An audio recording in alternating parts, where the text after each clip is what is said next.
Mud soaked through Alira's sleeves as she tried to push herself up, but a boot pressed down on her wrist and held her flat against the ground.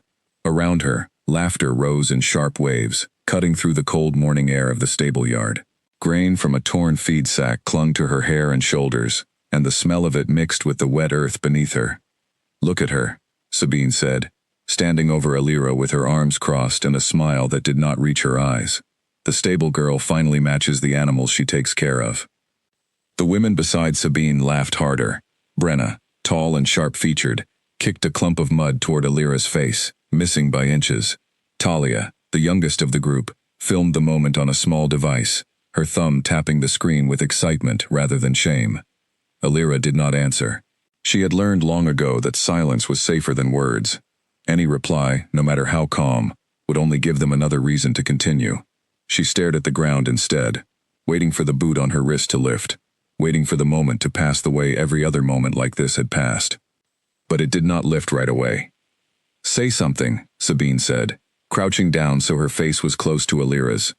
"Or are you too stupid to speak? I heard omegas like you don't even deserve names."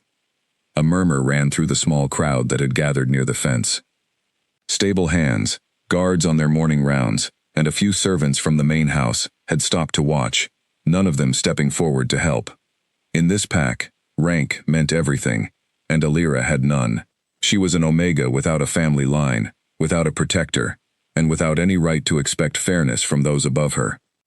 She thought of her mother's voice, faint now after all these years, telling her to endure, that endurance was its own kind of strength. She held on to that thought as grain dug into her cheek and someone's foot shifted closer to her ribs. "I asked you a question," Sabine said, her tone sharpening. "I have a name," Alira finally said, her voice quiet but steady. "It's Alira." The crowd went still for a moment, surprised that she had spoken at all. Sabine's smile faltered, then returned wider than before, as if she had been given exactly what she wanted. "Alira," Sabine repeated, drawing the name out like a mockery. Such a pretty name for someone so pathetic. "Tell me, Alira, do you cry yourself to sleep in that little room above the stables? Do you dream about being something more than dirt under our boots?" The laughter returned, louder this time. Brenna leaned down and grabbed a handful of Alira's hair, tilting her head up so the crowd could see her muddy face more clearly. Alira's eyes watered, not from pain but from the humiliation pressing down on her chest like a physical weight. She fought the urge to close her eyes, refusing to give them the satisfaction of seeing her break completely. "Let her go," said a voice from the back of the crowd. It belonged to Corin, an older stable hand who had worked alongside Alira for the past 2 years. He rarely spoke up, and his voice trembled slightly, as everyone turned to look at him. Sabine straightened and turned toward him with slow, deliberate movements. "Do you have something to say, Corin?" He hesitated, glancing at Alira, then at the ground. "She has chores to finish. The horses need feeding before the morning patrol leaves." "The horses can wait," Sabine said coldly, "unless you'd like to take her place in the mud." Corin fell silent, lowering his eyes, and Alira felt a small ache of disappointment, even though she understood his fear. No one wanted to challenge Sabine, whose father sat among the pack's council of elders. Challenging her meant risking more than pride. It meant risking safety, position, sometimes even a place within the pack itself. Sabine crouched down again, closer than before, close enough that Alira could smell the sweetness of her perfume, beneath the sharper scent of triumph. "You know what I think," Sabine said, almost gently, as if sharing a secret between friends. "I think you like this.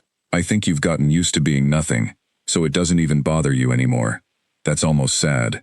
Alira's fingers curled into the mud beneath her. She thought about all the mornings she had woken before dawn to muck out stalls before anyone else stirred, all the nights she had slept curled beneath a thin blanket in the loft above the stable, listening to the wind slip through gaps in the wooden walls. She thought about every meal she had eaten alone, every conversation she had overheard but never been included in, every glance that slid past her as if she were furniture rather than a person. None of it had broken her, not completely. But moments like this one chipped away at something inside her, piece by piece, and she wondered how many more pieces she had left to lose. "Get up," Sabine said suddenly, stepping back. "I'm bored of looking at you like this." Alira pushed herself up slowly, her arms shaking from the cold and the strain of holding herself still for so long. Grain fell from her hair in small showers as she rose to her knees, then to her feet. Her clothes clung to her body, soaked through with mud and water from a puddle she had been forced to kneel in. She kept her eyes low, refusing to meet anyone's gaze, refusing to let them see whatever expression might be forming on her face. "Clean yourself up before you go near the horses," Sabine added, wrinkling her nose, as if Alira's presence had suddenly become distasteful. "You smell worse than the stalls." The group turned and began to walk away, still laughing among themselves, already moving on to whatever else might amuse them that morning. Talia lingered for a moment, glancing at the small device in her hand, then hurried after the others. The crowd that had gathered slowly dispersed as well, some offering Alira brief apologetic glances, most simply looking away and continuing with their own business, as if nothing unusual had happened at all. Corin approached once the yard had mostly emptied, extending a hand to help her steady herself. "I'm sorry," he said quietly. "I should have done more." "You did what you could," Alira said, though the words felt hollow, even as she spoke them. She wiped mud from her cheek with the back of her hand, smearing it rather than removing it. "It's fine." "It's not fine," Corin said, his voice low with frustration. "None of this is fine. Someone should say something to the elders." Alira almost laughed at that, though there was no humor in the sound that nearly escaped her. "The elders already know how things work here. Sabine's father sits among them. Nothing will change." Corin did not argue further, though his jaw remained tight with something like anger, or perhaps helplessness. He handed her a cloth from his pocket, and she used it to wipe some of the mud from her arms, before thanking him quietly and turning toward the stables. The horses greeted her with soft nickers as she entered, and for a moment, the tension in her shoulders eased. Animals did not judge her the way people did. They did not care about rank or bloodlines, or whether she had a name worth remembering. She moved through her chores mechanically, filling water troughs, spreading fresh straw, brushing down the coats of horses that had returned from the morning patrol dusty and tired. As she worked, her mind kept circling back to Sabine's words, replaying them the way a bruise throbs long after the impact has passed. She wondered, not for the first time, what it might feel like to matter to someone, to have a place in the world that could not be taken from her with a laugh and a shove into the mud. She did not know that someone had already begun to wonder the same thing about her. Near the far end of the stable yard, hidden partially behind a stack of feed barrels and the corner of the tack room, a figure had paused on his way toward the main house. Alpha King Draven had arrived earlier than expected for his scheduled inspection of the grounds, and something about the commotion near the fence had caught his attention before he could announce his presence. He had stopped, initially out of simple curiosity, expecting perhaps a minor disagreement among the staff. What he witnessed instead made his jaw tighten and his hands curl slowly at his sides. He had heard every word, the mockery, the casual cruelty disguised as amusement, the name spoken like an insult rather than an identity. He had watched a young woman held down in the mud while a crowd looked on, too afraid or too indifferent to intervene, and he had watched her rise afterward, with a quiet dignity that struck him more than any display of anger could have. Draven remained still for a long moment after the crowd dispersed, his mind working through what he had seen. He was no stranger to the quiet cruelties that sometimes festered within a pack, hidden beneath the surface of order and tradition, but witnessing it so plainly, so casually accepted by everyone around it, unsettled him in a way he had not expected. He thought of the girl's voice when she had finally spoken, steady despite everything being done to her. He thought of the boot pressed against her wrist, the grain in her hair, the laughter that had followed her humiliation like a shadow. Something about the scene lodged itself in his chest and refused to loosen its grip. He did not step forward immediately. Instead, he watched her walk toward the stables, her shoulders squared, despite the mud clinging to her clothes, and he found himself wondering who she was, how long this had been happening, and why no one among his own people had seen fit to stop it. The morning air felt colder than it had a moment ago, though the sun had begun to climb higher above the tree line. Draven turned his gaze toward the main house, where his council would soon be waiting for him, and he made a quiet decision that he did not yet share with anyone. Before the day ended, he intended to learn everything about the young woman named Alira, and about the people who had thought it acceptable to treat her this way in the middle of his own territory. He did not yet know how deeply that decision would change the course of both their lives, nor how the quiet stable girl kneeling in the mud that morning would come to matter more to him than anyone else within his pack. For now, he simply watched her disappear into the stables, filed away every word he had heard, and turned to begin his inspection, as though nothing unusual had occurred at all. But nothing about that morning would remain ordinary for long. Later that afternoon, Elira was sent to deliver a set of repaired saddle straps to the main house, a task usually given to someone else, but the regular runner had fallen ill, and no one else wanted to walk the long path up from the stables. She had changed into her only clean shirt, though the mud stains from the morning still lingered faintly on her boots, impossible to fully scrub away in the short time she had between chores. She kept her head down as she crossed the courtyard, hoping to avoid drawing attention.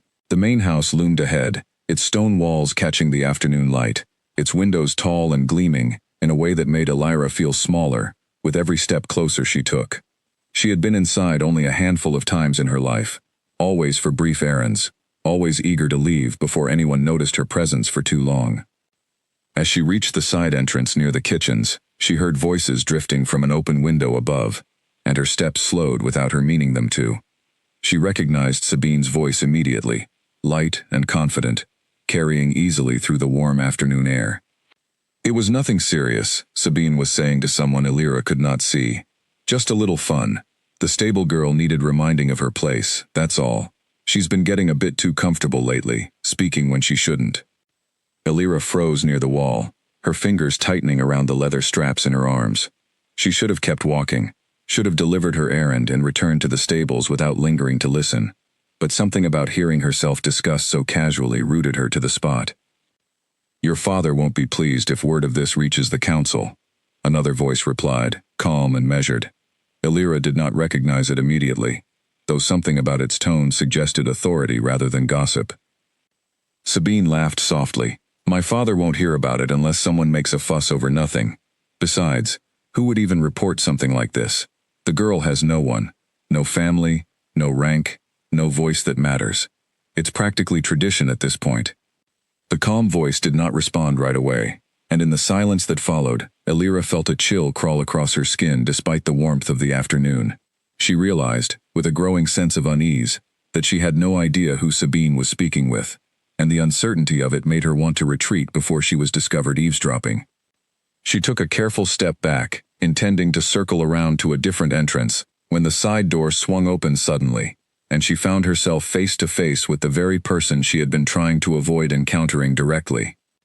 Sabine's expression shifted from mild curiosity to sharp amusement the moment she recognized Elira standing there, straps clutched to her chest like a shield. "Well, look who decided to visit the main house," Sabine said, glancing over her shoulder toward whoever remained inside. "I didn't realize stable girls were allowed this far up the hill." Elira opened her mouth to explain her errand, but before she could speak, the door opened wider, and a tall man stepped into view behind Sabine. He wore simple, dark clothing without the elaborate markings typically favored by the pack's higher-ranking members, yet something about the way he carried himself made it immediately clear that he held authority far beyond anyone else present. Elira did not need an introduction to understand who he was. She had heard him described many times, though she had never seen him this closely before. Alpha King Draven's presence filled the doorway entirely, his gaze sharp and assessing as it moved from Sabine to Elira and back again. "I was just explaining to His Majesty about a small matter from this morning," Sabine said quickly, her tone shifting into something more polished, more careful. Nothing worth troubling him with further. Draven's gaze remained fixed on Elira for a long moment before he spoke, and when he did, his voice was quiet, but it carried an unmistakable weight that made the surrounding air feel heavier. "You're the one from the stable yard this morning," he said. It was not a question. Elira's breath caught, and she glanced quickly at Sabine, unsure how to answer without making things worse for herself. "Yes," she finally admitted, her voice barely above a whisper. "What is your name?" Draven asked, and though his tone remained calm, there was something beneath it that made Sabine's confident posture falter slightly. "Elira," she answered, straightening her shoulders despite the tremor she felt beneath her ribs. Draven nodded slowly, as if committing the name to memory with deliberate care. He turned his attention toward Sabine, and though his expression remained composed, something in his eyes had cooled considerably. "I heard everything," he said simply. "Every word spoken in that stable yard this morning. I was there before either of you noticed my arrival."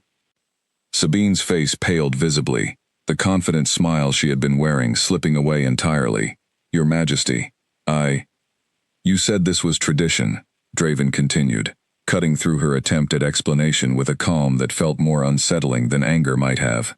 "That no one would report it because she has no family, no rank, no voice that matters. Is that truly what you believe about members of this pack? That their worth depends on their bloodline rather than their character?" Sabine's mouth opened and closed without producing sound, and for the first time, Illyra watched something shift in the dynamic between them. A balance of power, tilting in a direction she had never witnessed before. "I was simply having a bit of fun," Sabine finally managed, her voice smaller than Illyra had ever heard it. "It wasn't meant to cause real harm." "Real harm was caused," Draven said, his tone sharpening slightly, though he still did not raise his voice. "I watched her held down in the mud, mocked in front of a crowd that did nothing to intervene, spoken to as though her name itself was an insult. That is not fun, Sabine. That is cruelty, and cruelty has no place of privilege within this pack, regardless of whose daughter delivers it." The courtyard beyond the doorway had begun to draw a small audience, servants and guards pausing at a respectful distance, as word of the confrontation spread quickly through the household. Illyra felt the weight of their attention settling on her, and she fought the urge to shrink back against the wall, uncertain whether this moment would end in her favor, or simply become another chapter of humiliation, only witnessed by a larger crowd. "I want you to understand something," Draven continued, addressing Sabine directly, though his words seemed intended for everyone gathered nearby to hear clearly. "Rank within this pack exists to maintain order and responsibility, not to grant permission for cruelty toward those without it. If I learn that this kind of behavior has continued unchecked, toward Illyra or toward anyone else within these lands, there will be consequences that extend well beyond a private conversation such as this one." Sabine nodded quickly, her earlier confidence replaced entirely by a nervous eagerness to appease him. "I understand, Your Majesty. It won't happen again." Draven's gaze lingered on her a moment longer before shifting back toward Illyra, his expression softening slightly, though the intensity behind his eyes remained. "Are you injured?" he asked, his voice gentler now than it had been moments before. Illyra shook her head, though the question caught her off guard entirely. No one in a position of authority had ever asked after her well-being so directly. "No, Your Majesty. I'm fine." He studied her for a moment, as though weighing something internally, before nodding once. "Deliver your errand," he said. "We will speak further soon." Illyra glanced between him and Sabine, uncertain what such a statement might mean, before offering a quick bow and hurrying past them both into the main house, her heart pounding against her ribs, in a rhythm that had nothing to do with fear of punishment, and everything to do with confusion over what had just transpired. Behind her, she heard Draven's voice continue, lower now, addressing Sabine with words she could not fully make out, though the tone suggested the conversation was far from finished. She delivered the straps to the kitchen staff waiting near the entrance, her hands trembling slightly as she handed them over, her mind replaying every moment of the encounter she had just witnessed. She had expected many things when she left the stables that afternoon, but never had she imagined the Alpha King himself, standing in her defense, naming her cruelty for exactly what it was in front of the very people who had inflicted it. The thought unsettled her as much as it comforted her, leaving her uncertain what consequences, good or bad, might follow from having been noticed at all. As she made her way back down the hill toward the stables, the late afternoon sun casting long shadows across the courtyard, she could not shake the feeling that something fundamental had shifted that day, though she had no way of knowing yet just how far-reaching those changes would become. Behind her, within the main house, Draven remained standing in the entryway long after Sabine had retreated inside, his thoughts circling back repeatedly to the quiet steadiness in Illyra's voice when she had answered his questions, and to the deeper concern that had settled into his chest regarding how long such treatment had gone unnoticed within his own territory. He resolved, standing there in the fading light, that this would not be the last conversation he had regarding her circumstances, nor the last time he intervened on her behalf, should the need arise again. 3 days later, a summons arrived at the stables that made every hand there stop what they were doing. A guard in polished armor strode across the yard and stopped in front of Illyra, who had been kneeling beside a mare's hoof, checking for stones caught in the shoe. "You are to report to the central hall immediately," the guard said, his tone formal, giving nothing away. By order of the Alpha King. Elira rose slowly, brushing straw from her knees, her stomach tightening with a mixture of fear and confusion. Corin, working nearby, shot her a worried glance, but there was nothing either of them could do except follow the order given. She washed her hands quickly at the trough near the stable entrance, and followed the guard up the path toward the main house, her mind racing through every possible reason she might be called before the king and his council. The central hall, when she entered, was larger and more imposing than she had imagined, its high ceilings supported by thick wooden beams, its walls lined with banners bearing the pack's crest. A gathering of council members sat along one side of the room, elders with silver hair and stern expressions, watching her enter with expressions ranging from curiosity to open disapproval. Sabine stood near the center of the hall, flanked by Brenna and Talia, all three looking considerably less confident than they had appeared in the stable yard days earlier. Draven sat at the head of the hall, his posture straight and commanding, though his eyes softened slightly when they landed on Elira as she entered. He gestured for her to stand near the side of the room, away from the group awaiting judgment, and she obeyed quickly, grateful to have some distance between herself and Sabine's cold glare.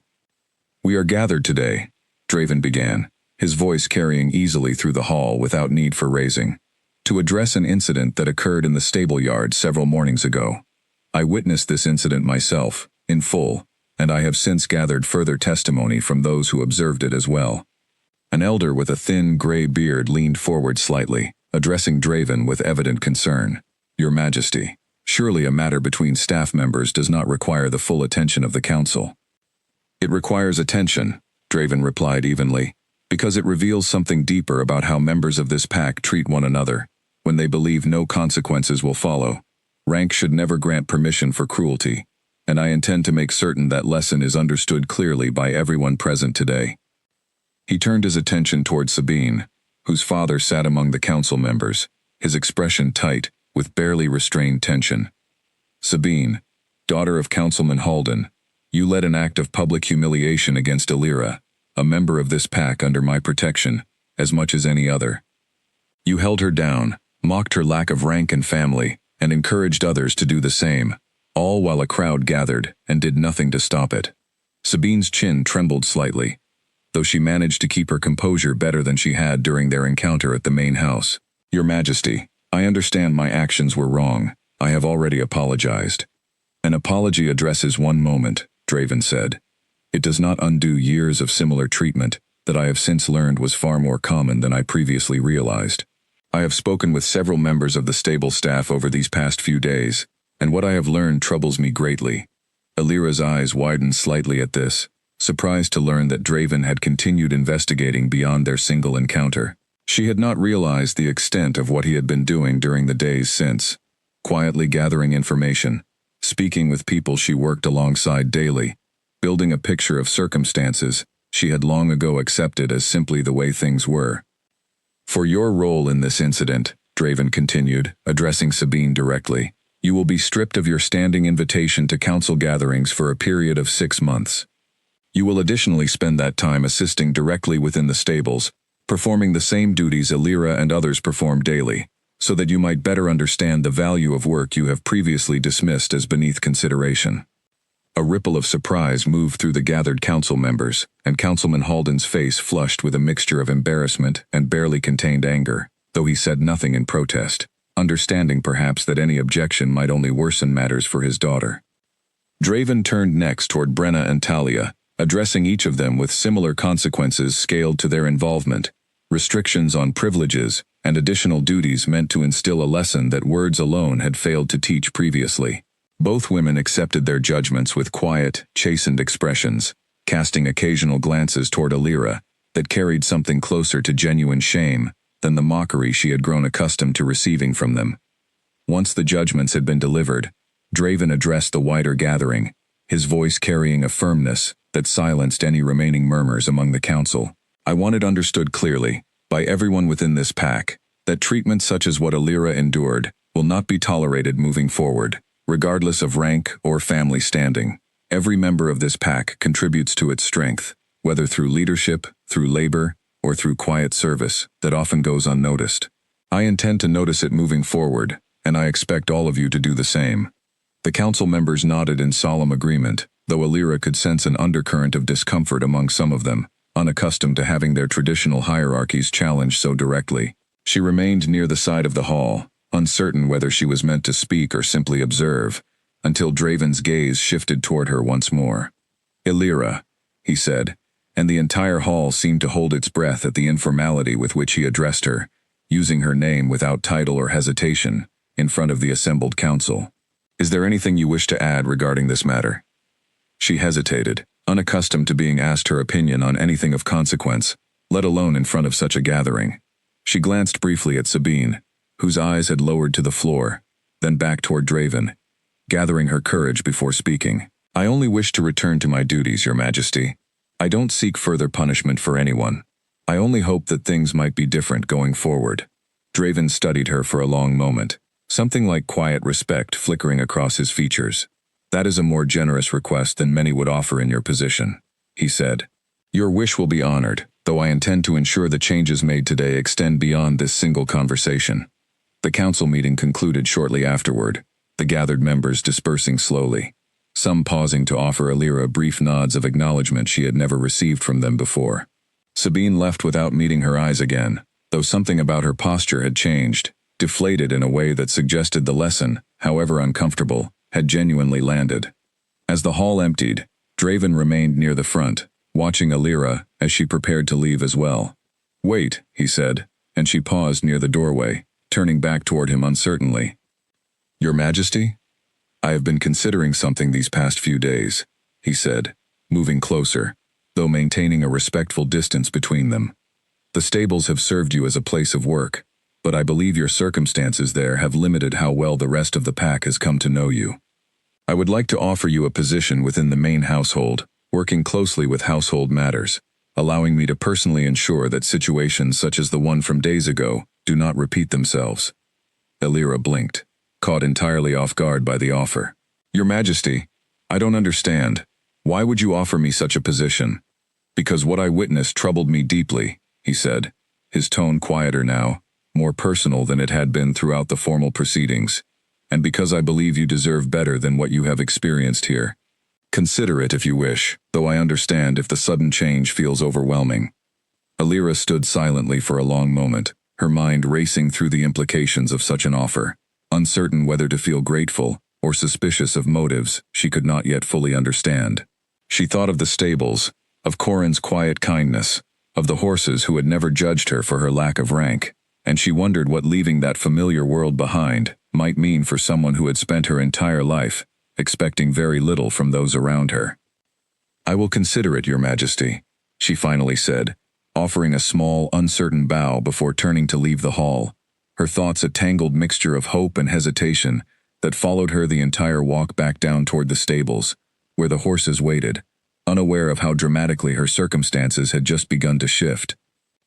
A sharp knock on her door pulled Alira from an uneasy sleep on her very first night within the main house. She sat up quickly, heart hammering, momentarily forgetting where she was, until the unfamiliar shape of the room around her reminded her that she no longer slept in the stable loft. Moonlight spilled through a proper window, rather than gaps in wooden slats, illuminating a small but comfortable room she had been given only hours earlier. "Who is it?" she called, pulling a blanket around her shoulders as she moved toward the door. "It's Mira," came a voice from the other side, hesitant and uncertain. "I was told to bring you a uniform for tomorrow. I'm sorry it's so late. I forgot earlier." Alira opened the door to find a young woman close to her own age, standing in the corridor, holding a neatly folded set of clothing, her expression carefully neutral, in a way that suggested careful practice rather than natural composure. Alira accepted the clothing with a quiet thank you, and Mira lingered for a moment before speaking again. "Everyone's talking about you," Mira said, her voice lowered as though sharing something forbidden. "About what happened with Sabine, and now this. Moving into the main house so suddenly, some people think you must have some hidden connection to the king himself." Alira felt her stomach tighten at the insinuation. "There's no connection," she said firmly. "He simply witnessed something unfair, and chose to act on it." Mira studied her for a long moment, something unreadable passing behind her eyes. "Well, whatever the reason, be careful. Some people don't like unexpected change, especially change that puts a stable hand in the same halls as the pack's future. Before Alira could ask what she meant by that final comment, Mira had already turned and hurried away down the corridor, leaving Alira standing alone in her doorway, the folded uniform heavy in her arms despite its light weight. She closed the door slowly, her earlier drowsiness replaced entirely by a restless unease that kept her awake long into the night. The following morning, she rose before dawn, out of old habit, dressing in the new uniform that fit strangely well, despite having never been measured for it specifically. She made her way toward the kitchens, uncertain where exactly she was meant to report, only to find several household staff members already gathered, their conversation dying abruptly the moment she entered the room. "Good morning," she offered carefully, unsure how else to break the silence that had fallen. A woman near the stove, older and clearly senior among the staff, offered a curt nod, without warmth. "You'll assist with the morning meal preparations today. Wash your hands at the basin there, and mind you don't touch anything until instructed." Alira complied without protest, moving to the basin indicated, aware of the sideways glances that followed her every movement. She had expected some measure of resentment, understanding that her sudden elevation from stable hand to household staff would raise questions and jealousy among those who had worked within these halls far longer than she had. Still, the weight of their silent judgment settled heavily across her shoulders as she began chopping vegetables under the watchful, unfriendly eyes of her new co-workers. "You'll need to work faster than that," the senior woman, whose name Alira later learned was Odette, said sharply, watching her cut through a stack of carrots. "We don't have time for hesitation in this kitchen." Alira quickened her pace, though her hands trembled slightly from nerves, rather than the physical demands of the task itself. She had expected difficulty adjusting to new surroundings, but she had not anticipated quite how isolating the transition would feel, surrounded by unfamiliar faces who viewed her presence with open suspicion rather than simple curiosity. Midway through the morning, as she carried a tray of prepared dishes toward the main dining hall, she rounded a corner too quickly and nearly collided directly with Draven himself, who had been walking in the opposite direction, deep in conversation with one of his advisors. She stumbled backward, narrowly avoiding spilling the tray entirely, her cheeks flushing with embarrassment as she quickly steadied herself. "Forgive me, Your Majesty," she said quickly, bowing her head, as the advisor beside him raised an eyebrow with evident curiosity. "There's no need for apology," Draven said, his tone warmer than she had expected given the formality of their surroundings. "How are you settling into your new duties?" Alira hesitated, uncertain how honest she should be given the advisor's presence beside him. "It's an adjustment, Your Majesty. Everyone has been polite." Something in her careful phrasing seemed to catch his attention, and his expression sharpened slightly with concern. "Polite is not quite the same as welcoming, is it?" She said nothing, unwilling to complain openly about her new co-workers so soon after arriving among them, but her silence apparently spoke clearly enough on its own. Draven glanced at his advisor, a man named Fenwick who had been observing the exchange with quiet interest, and something passed between them that Alira could not fully interpret. "Continue with your duties," Draven said finally, his tone gentle, despite the underlying firmness she had come to recognize from their previous encounters. "If difficulties arise that you feel unable to address yourself, know that my door remains open to hear them." She nodded, uncertain how to respond to such an offer, before continuing on toward the dining hall with her tray, aware of Fenwick's eyes following her departure with an expression she could not quite decipher. Later that evening, after the household's duties had wound down, and most staff members had retired for the night, Alira found herself unable to settle into sleep, despite the exhaustion weighing on her body. She wandered instead toward a small garden courtyard she had noticed earlier near the rear of the main house, drawn by the quiet solitude it seemed to offer, away from the watchful eyes that had followed her throughout the day. The garden was empty when she arrived, moonlight casting silver shadows across neatly trimmed hedges and a small stone fountain that trickled softly in the otherwise silent night. She settled onto a bench near the fountain, allowing herself a rare moment of stillness, the tension of the day slowly easing from her shoulders as she listened to the gentle sound of water. "I didn't expect to find anyone out here at this hour," a familiar voice said from behind her, and she turned quickly to find Draven, standing near the garden entrance, having apparently exchanged his formal attire for simpler clothing that made him appear less like a king and more like an ordinary man taking a late evening walk. I couldn't sleep, Your Majesty, she admitted, rising quickly from the bench, though he waved a hand gently, gesturing for her to remain seated. Please, sit. I often come here myself when sleep proves elusive. He moved closer, settling onto the opposite end of the same bench, close enough for easy conversation, but maintaining a respectful distance between them. The kitchen staff were unkind to you today, he said, his tone matter-of-fact rather than questioning. Illyra hesitated before answering honestly. They're cautious, I think. Uncertain why someone from the stables would suddenly be placed among them. I understand their hesitation, even if it stings somewhat. It shouldn't sting, Draven said, a note of frustration entering his voice. You've done nothing to warrant such treatment, beyond simply existing in a place they didn't expect you to occupy. People often resist change they don't understand, Illyra replied quietly. I've learned not to take it too personally. Draven studied her for a long moment in the moonlight, something contemplative shifting behind his eyes. You have remarkable patience, he said finally. More than most would manage, given everything you've endured. Patience has kept me safe, she said simply. It's easier to endure quietly than to fight battles I have little power to win. That may have been true before, Draven said, his voice softening. But I intend for things to be different moving forward. You have more allies now than you may realize, myself included. Illyra glanced at him, uncertain how to respond to such a direct statement of support, warmth spreading through her chest, despite her natural instinct toward caution. Thank you, Your Majesty. I don't quite know how to repay such kindness. You need not repay anything, he said, a faint smile touching his lips, for the first time since their conversation had begun. Kindness offered with expectation of repayment isn't truly kindness at all. They sat together in comfortable silence for a while afterward, the fountain's gentle trickle filling the space between them, until Illyra eventually rose to return to her room, her heart lighter than it had been in longer than she could remember. As she walked back through the quiet corridors of the main house, she found herself wondering, for the first time, whether her new circumstances might hold more promise than uncertainty after all.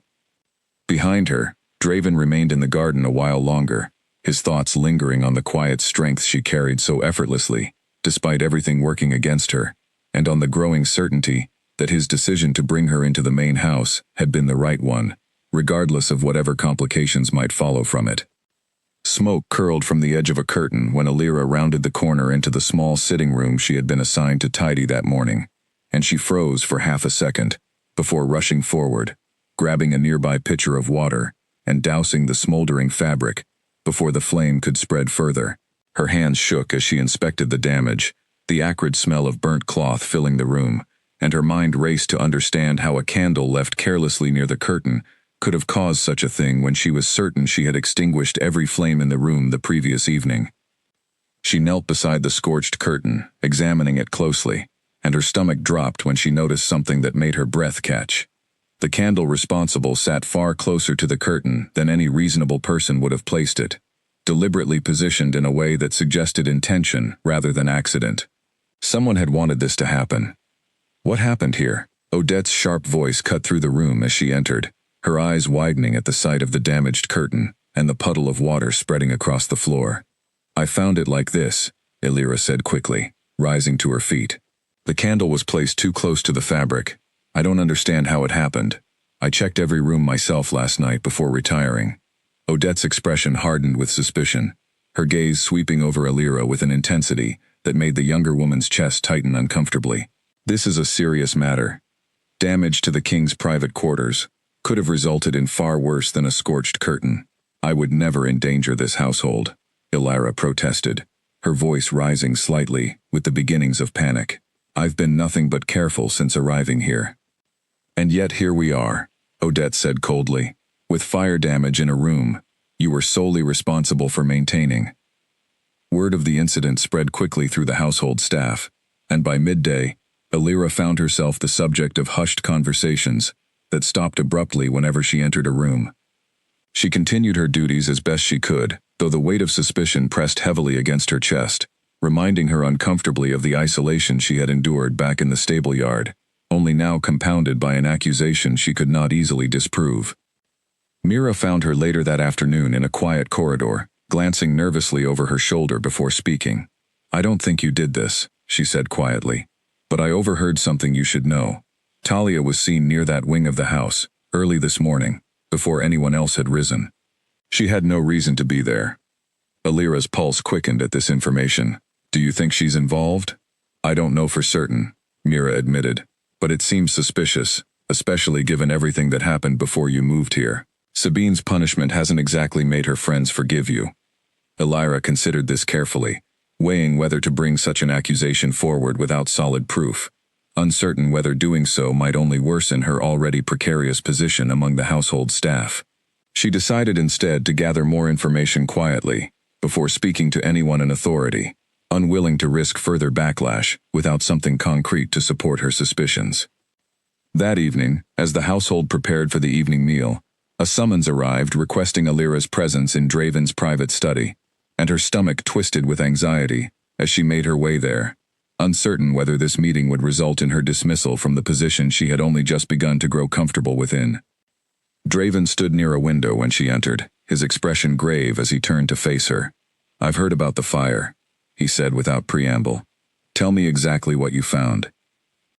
Alira recounted the details as precisely as she could remember, describing the position of the candle, the scorched curtain, and her certainty that she had extinguished every flame the previous night before retiring. Draven listened intently, his brow furrowing deeper with each detail she provided. You believe someone deliberately positioned the candle to cause this damage, he said finally, more statement than question. I do, Your Majesty, though I have no proof beyond my own observations, she admitted. Mira mentioned that Talia was seen in that part of the house earlier this morning, before most of the staff had risen. Draven's expression darkened further at this information, and he moved toward his desk, retrieving a small bell that he rang sharply. Within moments, a guard appeared at the doorway, and Draven issued quiet instructions that Alira could not fully overhear, though she caught Talia's name mentioned among them.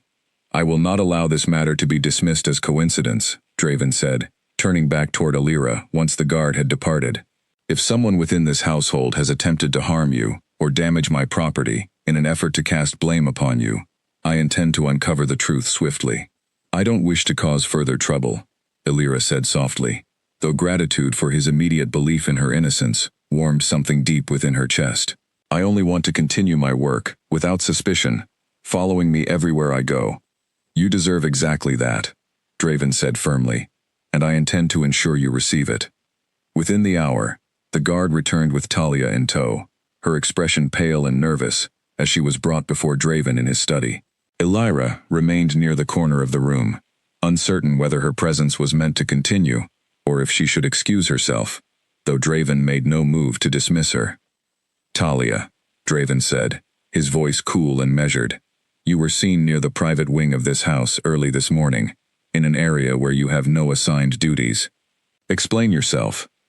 Talia's composure crumbled almost instantly under the weight of his gaze, tears welling in her eyes, as she stammered through an explanation.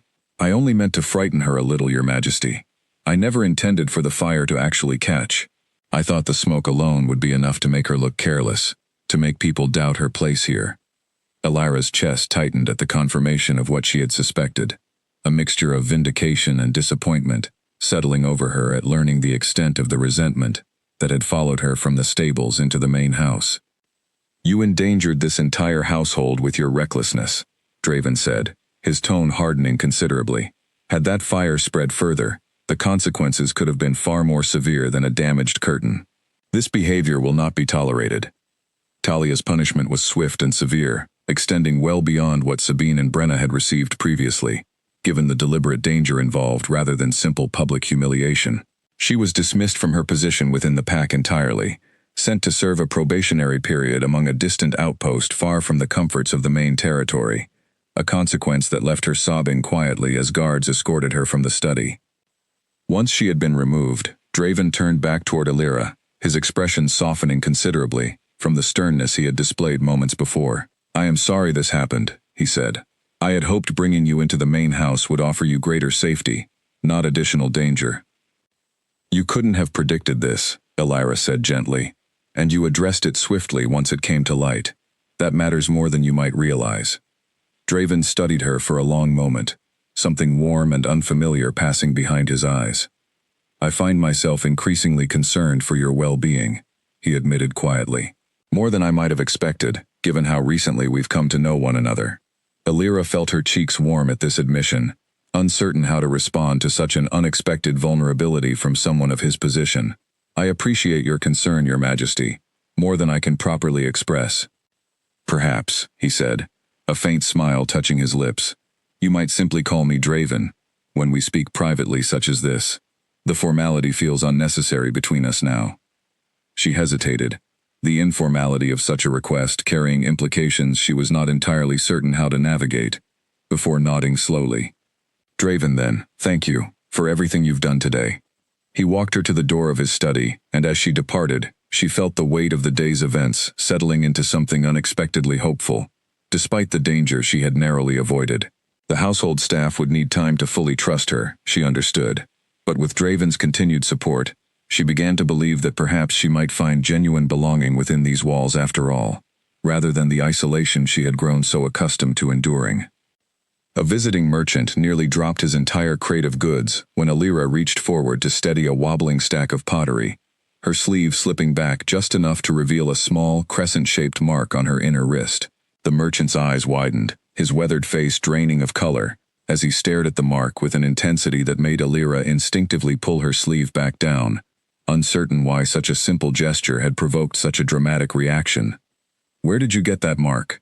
The merchant asked, his voice tight with something between disbelief and fear. I've had it since birth, Alira said, confused by his sudden interest. It's never meant anything to anyone before.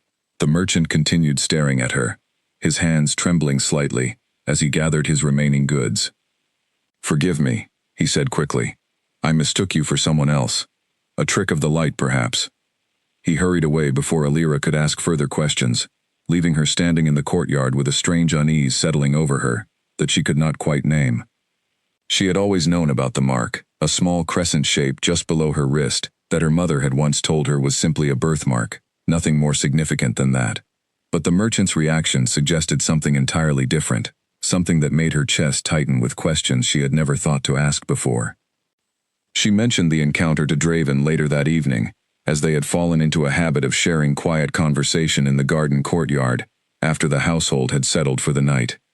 He listened carefully as she described the merchant's reaction, his expression growing increasingly thoughtful. May I see the mark? He asked gently, and she extended her wrist toward him, watching as he studied the small crescent shape with careful attention. Does it mean something? She asked, noting the way his brow furrowed with concentration. I'm not certain, he admitted, releasing her wrist gently, but markings such as this sometimes carry significance among older bloodlines, families whose histories stretch back further than most current records account for. I would need to consult with some of the pack's historians before offering any certainty. Alira absorbed this information slowly, uncertain how to feel about the possibility that something about her origins might be more complicated than she had always believed. She had grown up believing herself entirely without family or notable heritage, an assumption that had shaped how she viewed her place within the pack for her entire life. My mother never mentioned anything unusual about my birth, she said quietly. She passed when I was young, and I've had no other family to ask since then. Do you remember much about her? Draven asked, his tone gentle, sensing perhaps that this was a subject she rarely discussed openly. Some things, Alira said, her gaze drifting toward the fountain as memories stirred within her. She was kind, but often sad, as though she carried some burden she never fully explained. She used to tell me that endurance was its own kind of strength, that surviving quietly mattered more than fighting loudly. I've carried those words with me ever since. Draven remained quiet for a moment, absorbing her words with evident thoughtfulness. That sounds like wisdom born from difficult experience, he said finally. Perhaps she was protecting you from something, even if she never explained what that something was. Alira considered this possibility, a chill running through her at the thought that her mother might have been hiding something significant, something that had followed Alira into adulthood without her ever realizing its presence. Do you think the mark could be dangerous somehow? Is that why the merchant reacted so strangely? I don't know yet, Draven admitted, but I intend to find out, carefully and discreetly, so as not to draw unwanted attention before we understand what we're dealing with. Their conversation drifted afterward toward lighter subjects, though the weight of the unanswered questions lingered between them throughout the remainder of the evening. Draven spoke, somewhat unexpectedly, about his own burdens as Alpha King, the pressure of maintaining order across a pack that had grown increasingly complicated in recent years, the loneliness that often accompanied a position few others could truly understand. "Everyone assumes leadership brings comfort and ease," he said, his voice carrying a rare vulnerability she had not heard from him before. "In truth, it often brings isolation. Decisions rest entirely on my shoulders, and few within this pack understand the weight of choices that affect so many lives at once." "I imagine that's a lonely burden to carry," Elira said softly, understanding perhaps better than most what isolation felt like, even if the circumstances differed greatly from her own experiences. "It has been," Draven admitted, "until recently." Something in the way he said those final words made Elira's heart skip slightly, though she said nothing in response, uncertain whether she had correctly interpreted the implication behind them. They sat together in comfortable silence for a while longer, the fountain's gentle trickle filling the space between them, before eventually parting ways for the night. Over the following days, Draven quietly consulted with the pack's oldest historians, seeking information about markings similar to the one Elira carried, though he kept these inquiries discreet, unwilling to draw attention to Elira's situation before he understood its full significance. He learned fragments of information, references to an old bloodline that had supposedly vanished generations earlier, under circumstances the historical records described only vaguely, hints of political upheaval, and a family forced into hiding for reasons that remained frustratingly unclear. He shared what little he had learned with Elira during one of their evening conversations, watching her expression carefully as she absorbed the information. "There are records mentioning a bloodline that carried similar markings," he said. "A family that held significant standing generations ago, before disappearing entirely from historical account. I don't yet know if you're connected to them, but the possibility exists." "Why would such a family need to hide?" Elira asked, her voice tinged with unease at the implications of his words. "I don't know yet," Draven admitted. "The records I've found are incomplete, deliberately so it seems. Someone took considerable care to ensure the full story remained hidden from common knowledge." The mystery settled heavily over Elira in the days that followed, coloring her thoughts even as she continued her daily duties within the household. She found herself studying the mark on her wrist more frequently, wondering what history it might represent, what dangers or significance it might carry, that had remained hidden from her for her entire life, until a stranger's reaction in a courtyard had unraveled the first thread of a mystery she had never known existed. Meanwhile, her relationship with Draven continued deepening, in ways that surprised them both. Quiet conversations in the garden becoming a cherished ritual, neither seemed willing to abandon, despite the complications that might arise from an Alpha King growing close to someone whose origins remained shrouded in uncertainty. Elira found herself looking forward to these evening conversations more than she cared to admit, drawn to his quiet strength and unexpected vulnerability in equal measure. She did not yet know how deeply the mystery of her origins would come to matter, nor how many people within the pack, and beyond it, might have vested interests in either uncovering or concealing the truth about the family she may have unknowingly descended from. For now, she simply continued her days as best she could, carrying the weight of new questions alongside the growing warmth of a connection she had never expected to find within the walls of the very house that had once felt so unwelcoming to her. Hooded and travel-worn, a stranger arrived at the main gate just after sunset, demanding audience with the Alpha King, in a voice that carried unmistakable urgency, despite the exhaustion evident in his posture. The guards hesitated, unaccustomed to such demands from an unannounced visitor, but something about the intensity in his eyes convinced them to escort him toward the main house, rather than turn him away entirely.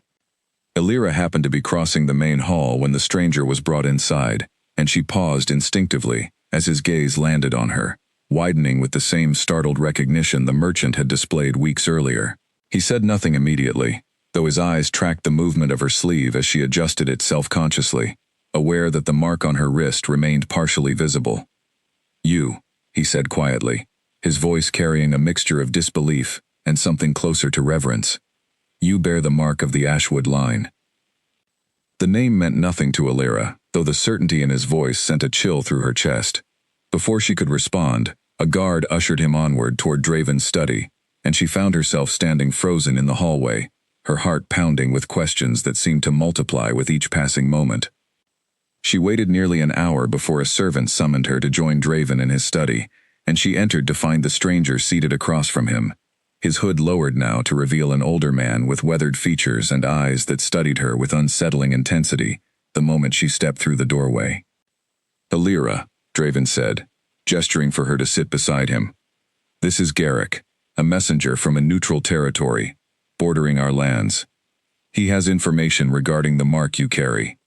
Garrick studied her closely before speaking, his voice measured despite the urgency that had brought him to their door. The Ashwood family ruled a significant territory generations ago, before political conflict forced them into hiding. Their bloodline carried a distinctive mark, identical to the one you bear, passed down through generations as a symbol of their lineage. "What happened to them?" Alira asked, her voice steadier than she felt internally. "Betrayal," Garrick said simply. "Rivals within their own territory conspired against them, forcing the family to scatter and hide their identities to survive. Many believe the bloodline had died out entirely, generations passing without any confirmed sighting of the mark since. Until now," Draven added quietly, his gaze shifting toward Alira with evident concern. "Why does this matter so much?" Alira asked, struggling to understand the weight everyone seemed to be placing on information she had only just learned herself. "Even if I'm connected to this family, what significance does that hold today?" Garrick hesitated before answering, glancing briefly toward Draven, as though seeking permission to continue. "The territory the Ashwood family once ruled remains without a confirmed leader to this day, its governance disputed among several rival factions, who each claim partial authority. A confirmed descendant of the original bloodline would carry legitimate claim to that territory, a claim that could shift the balance of power significantly across the region." The implications settled heavily over Alira, understanding now why such information carried such weight, why the merchant's reaction, and now Garrick's urgent arrival, made sense within a larger context she had never imagined applying to her own life. She had spent her entire existence believing herself entirely without significance, only to learn that she might carry a claim, capable of altering political boundaries, far beyond anything she had previously understood. "I don't want any of that," she said quietly, her voice carrying genuine unease, rather than ambition. "I never asked for such a legacy." "I understand," Garrick said, his tone softening slightly. "But regardless of what you want, others will learn of this eventually, if they haven't already begun to suspect it. Some among the rival factions would prefer the Ashwood bloodline remain extinct, rather than risk a legitimate claim resurfacing to challenge their authority." Draven's expression darkened at this statement, understanding immediately the danger such information posed to Alira's safety. "Are you suggesting she may already be a target?" "I fear it's a possibility that must be considered seriously," Garrick admitted. "I came here because rumors had begun circulating in the border territories about a mark matching the Ashwood lineage being spotted within your lands. I wish to warn you before those rumors reached less honorable ears." The conversation continued late into the evening, Garrick sharing what fragments of history he possessed regarding the Ashwood family, while Draven listened with increasing concern for Alira's safety, given this new and unexpected complication. By the time Garrick departed to rest before continuing his journey the following morning, Alira felt entirely overwhelmed by the weight of information that had reshaped her understanding of herself so dramatically within a single evening. Draven walked her back toward her quarters afterward, his expression heavy with worry he made little effort to conceal. "I will increase security around the household immediately," he said, "until we understand the full extent of the danger this revelation might bring. I want you protected at all times." "I don't wish to become a burden," Alira said quietly, though gratitude for his concern warmed something within her chest, despite the fear settling alongside it. "You could never be a burden," Draven said firmly, stopping to face her directly in the quiet corridor. "I care for your safety, Alira, beyond simply my duty as Alpha King. What you've learned tonight changes nothing about how I feel toward you." The directness of his words caught her off guard, and she studied his face carefully, searching for any hesitation or uncertainty behind his statement, finding none. "I care for you as well," she admitted softly, the words feeling both terrifying and freeing, to speak aloud after weeks of unspoken tension building steadily between them. Meanwhile, unknown to either of them, Word of Garrick's late arrival and hushed meeting had already begun spreading through the household staff, carried swiftly by those who had witnessed his hooded arrival and noted the unusual secrecy surrounding his audience with the king. Sabine, still serving her punishment within the stables, caught wind of the rumors through Brenna, who had maintained contact with several household staff despite her own restrictions. A hidden bloodline, Sabine murmured thoughtfully, upon hearing the fragmented details Brenna had gathered. If this is true, and if her claim is legitimate, she could become far more valuable, or far more dangerous, than either of us initially realized. What are you thinking? Brenna asked, noting the calculating gleam that had entered Sabine's eyes for the first time since her punishment had begun. I'm thinking, Sabine said slowly, that information like this could be extremely valuable to certain parties who would prefer such a claim never resurfaces, and I'm thinking that perhaps my punishment here has given me more opportunity to gather such information than anyone realizes. Brenna hesitated, uncertain about the direction Sabine's thoughts seemed to be heading. That sounds dangerous, Sabine. If the king discovers you're involved in anything against Alira again, the consequences will be far worse than what we've already endured. Only if he discovers it, Sabine said, a cold smile spreading across her face. And I intend to be far more careful this time. The seeds of a new conspiracy had been planted that evening, hidden beneath the surface of apparent contrition Sabine had displayed since her punishment began, while within the main house, Alira remained unaware of the danger quietly gathering around her, her thoughts consumed instead by the unexpected revelation of her heritage and the growing certainty that her feelings toward Draven had deepened into something far more significant than she had initially allowed herself to acknowledge.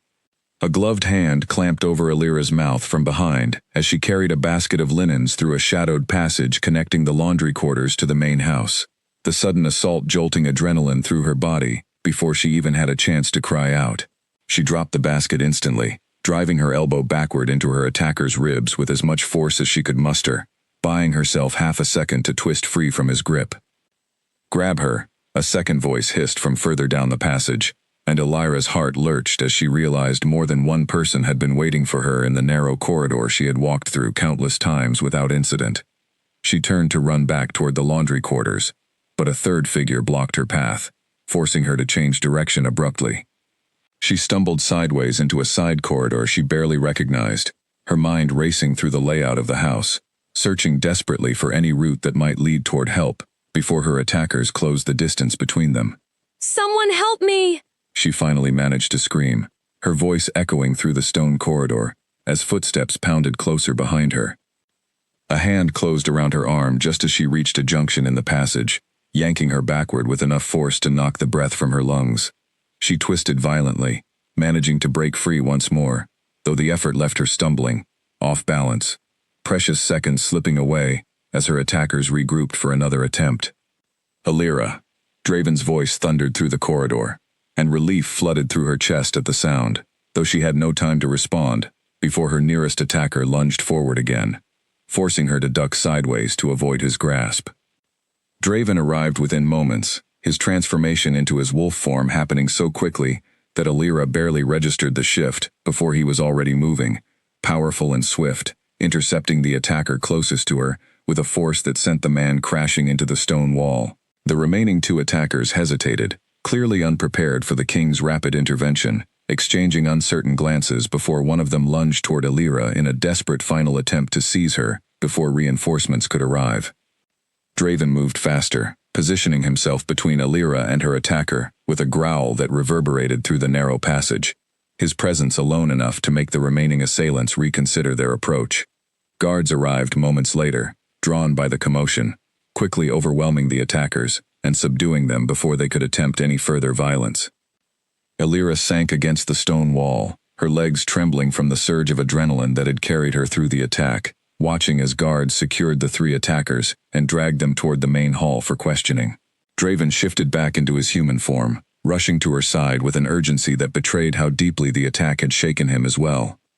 "Are you hurt?" he asked, his hands gentle as they checked her arms and shoulders for injury, his voice carrying a rawness she had never heard from him before. "I'm all right," she managed, though her voice trembled noticeably. "They came from nowhere. I didn't hear them until it was too late. I should have increased security sooner," Draven said, guilt evident in every word. After Garrick's warning, I knew this was a possibility, and yet I failed to protect you adequately. You arrived in time, Elira said softly, reaching to steady his hand where it rested against her shoulder. That matters more than what came before it.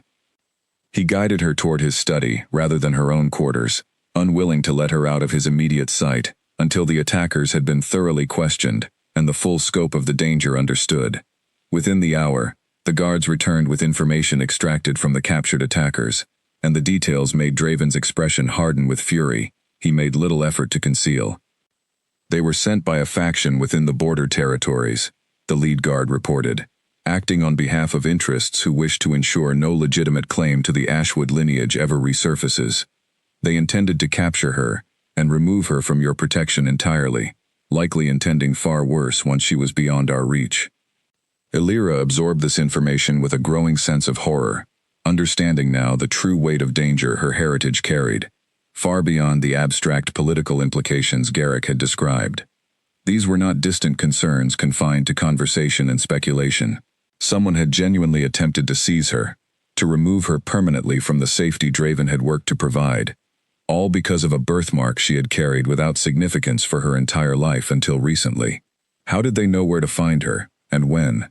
Draven demanded, his voice sharp with barely restrained anger. The guard hesitated before answering. We believe someone within the household provided information regarding her routine movements.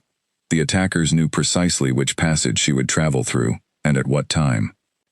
Draven's expression darkened further at this revelation, understanding immediately the implications of an informant operating within his own household, someone with access to Elira's daily patterns willing to share such information with those who intended her harm.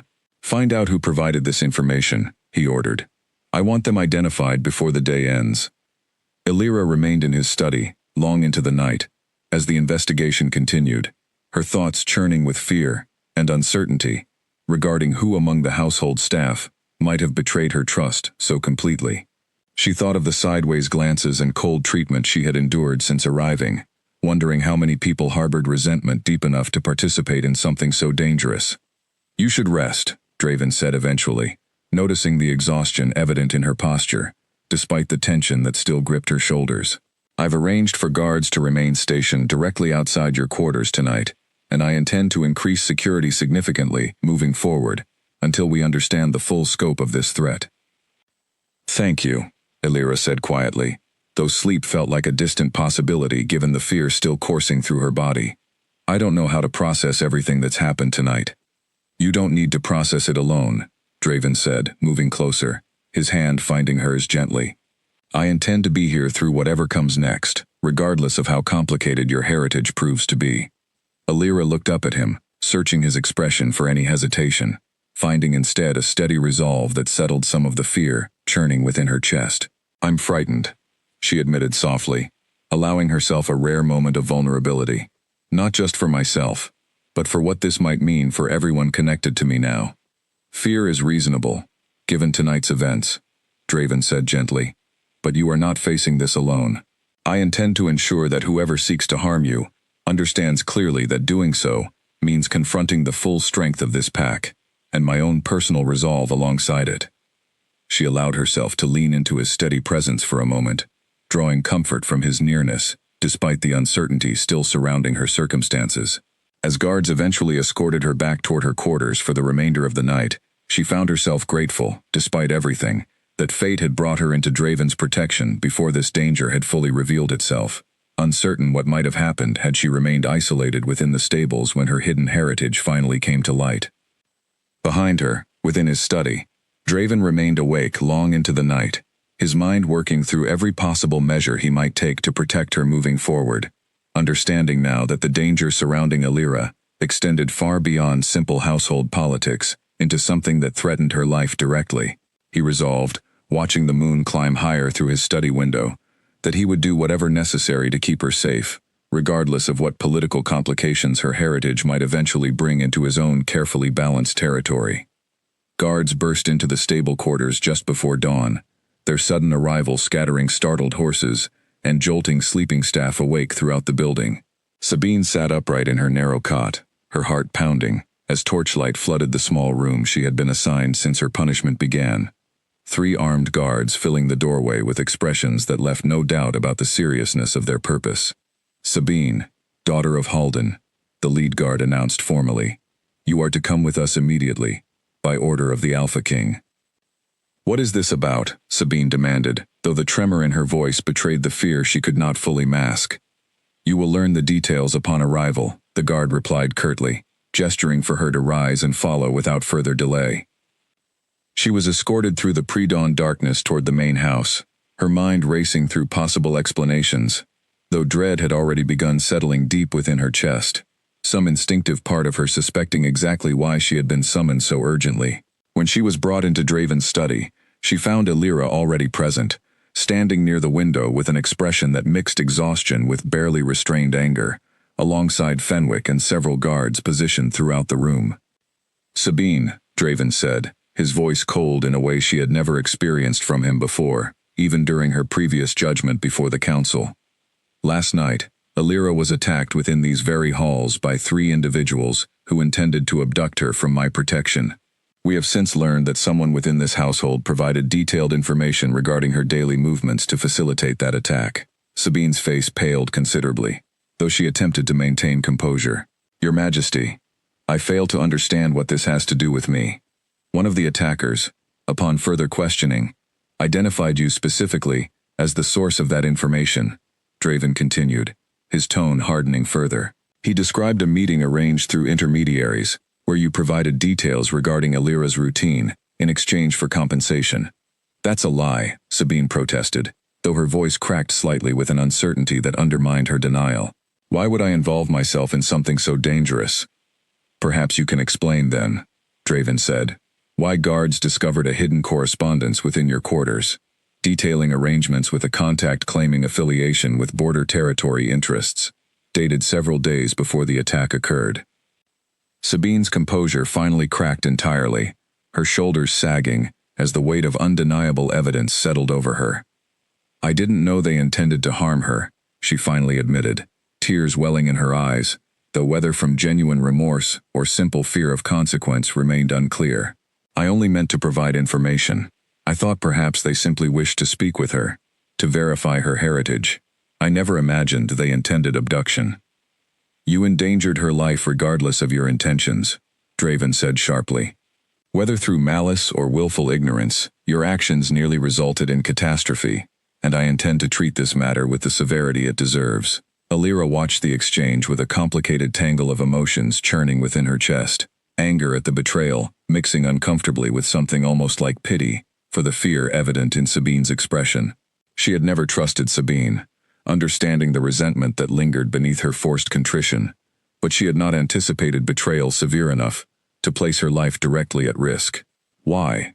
Elira finally asked, unable to remain silent any longer. "Even after everything, why would you do this?" Sabine turned toward her, something raw and unguarded flickering across her expression for the first time since Elira had known her. "Because everything changed the moment you arrived here," she said, her voice trembling. "I spent my entire life believing my position within this pack was secure, built on family standing. I never had to question. Then you arrived, and suddenly the king himself was defending you, elevating you, spending time with you in ways he's never spent with anyone outside his own council. I felt threatened, and threatened people make foolish decisions." "That doesn't justify what you did," Elira said, though understanding, however unwelcome, tempered the edge in her voice. "No," Sabine agreed quietly. "It doesn't. I understand that now, though understanding it doesn't undo what nearly happened." Draven's judgment came swiftly, and without mercy this time, given the severity of Sabine's actions compared to her previous transgression. She was stripped entirely of her family standing and exiled from the Pack's central territory, sent to serve an extended period at a distant outpost where she would have no opportunity to cause further harm, her father's protests overruled entirely, given the undeniable evidence of her betrayal. As guards escorted Sabine from the study, her exile beginning immediately, Elira remained standing near the window, processing the magnitude of everything that had unfolded within such a short span of time. Draven approached her once the room had emptied, his expression softening from the harsh authority he had displayed moments before. "This isn't over," he said quietly, confirming what Elira had already begun to suspect. The faction responsible for orchestrating the attack remains active, and now that their attempt has failed, they may escalate their efforts rather than retreat. What do we do? Elira asked, fear creeping back into her voice, despite the relief of having identified the informant within their own household. We prepare, Draven said firmly. I intend to send word to allied territories, seeking support in identifying and neutralizing whoever leads this faction before they can attempt anything further, and I intend to keep you closer than ever until this threat has been fully resolved. Over the following days, the household transformed around increased security measures, guards stationed at every entrance, patrols increased throughout the surrounding territory, and careful vetting applied to anyone seeking audience within the main house. Elira found herself rarely alone, Draven ensuring her movements remained accompanied at all times, a precaution she understood the necessity of, even as it heightened her awareness of just how precarious her safety remained. Fenwick, Draven's trusted advisor, arrived one evening with grave news gathered through the Pack's network of informants across neighboring territories. The faction behind this attack has grown bolder, he reported, spreading a map across Draven's desk that marks several locations where suspicious activity had been recently observed. They've begun gathering additional resources, potentially preparing for a more direct approach given the failure of their initial attempt. How direct? Draven asked, his expression grim as he studied the marked locations. Reports suggest they may attempt an assault on the territory itself, rather than another covert abduction, Fenwick said. If they cannot remove her quietly, they may resort to force, believing that eliminating any legitimate claim to the Ashwood lineage justifies whatever violence such an assault might require. Elira felt a chill settle through her at this information, understanding now that the danger surrounding her had escalated far beyond individual attackers into something resembling genuine conflict between territories. She thought of the innocent people within Draven's pack who might suffer consequences from a threat that existed entirely because of her own hidden heritage, and guilt mixed uncomfortably with her fear. Perhaps I should leave, she suggested quietly, the words feeling heavy even as she spoke them. If my presence here invites such danger, perhaps distancing myself would protect everyone else within this pack. Absolutely not, Draven said immediately, his tone leaving no room for argument. Abandoning you to face this threat alone would accomplish nothing beyond leaving you more vulnerable, and I refuse to consider such a path. We face this together, Elira, whatever comes. She studied his resolute expression, drawing strength from the certainty in his voice, despite the mounting danger surrounding them both. Together then, she agreed quietly, though the weight of everything still unfolding pressed heavily against her chest as preparations continued around them, the entire household bracing for whatever confrontation might arrive in the days ahead.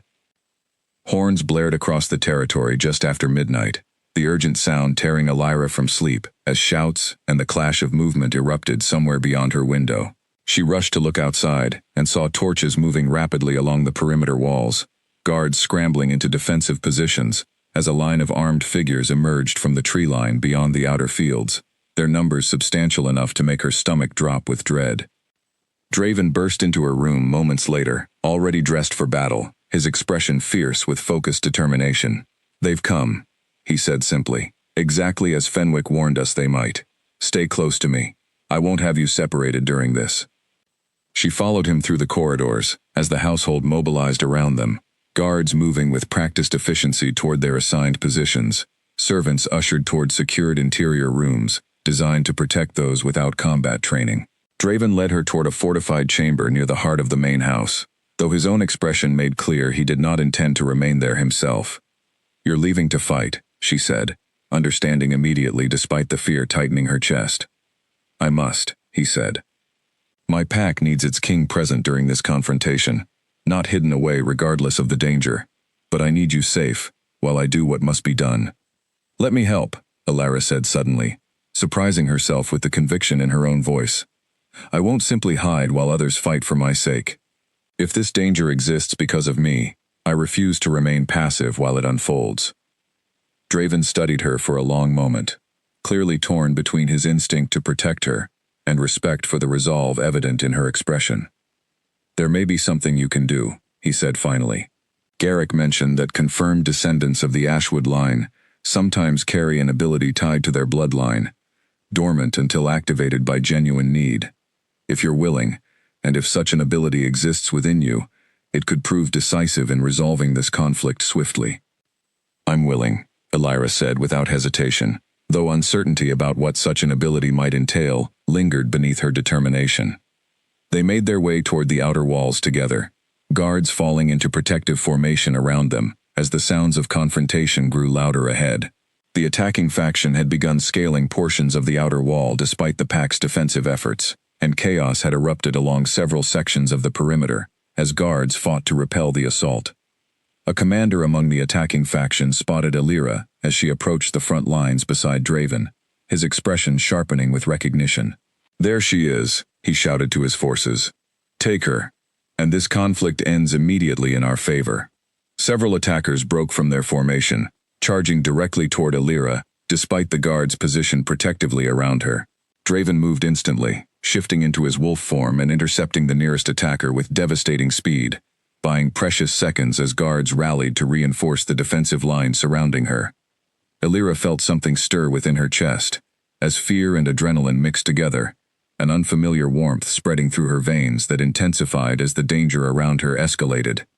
She raised her hands instinctively as another attacker lunged toward her, and to her own astonishment, a burst of pale golden light erupted from her palms, forcing the man backward, with enough force to knock him completely off his feet.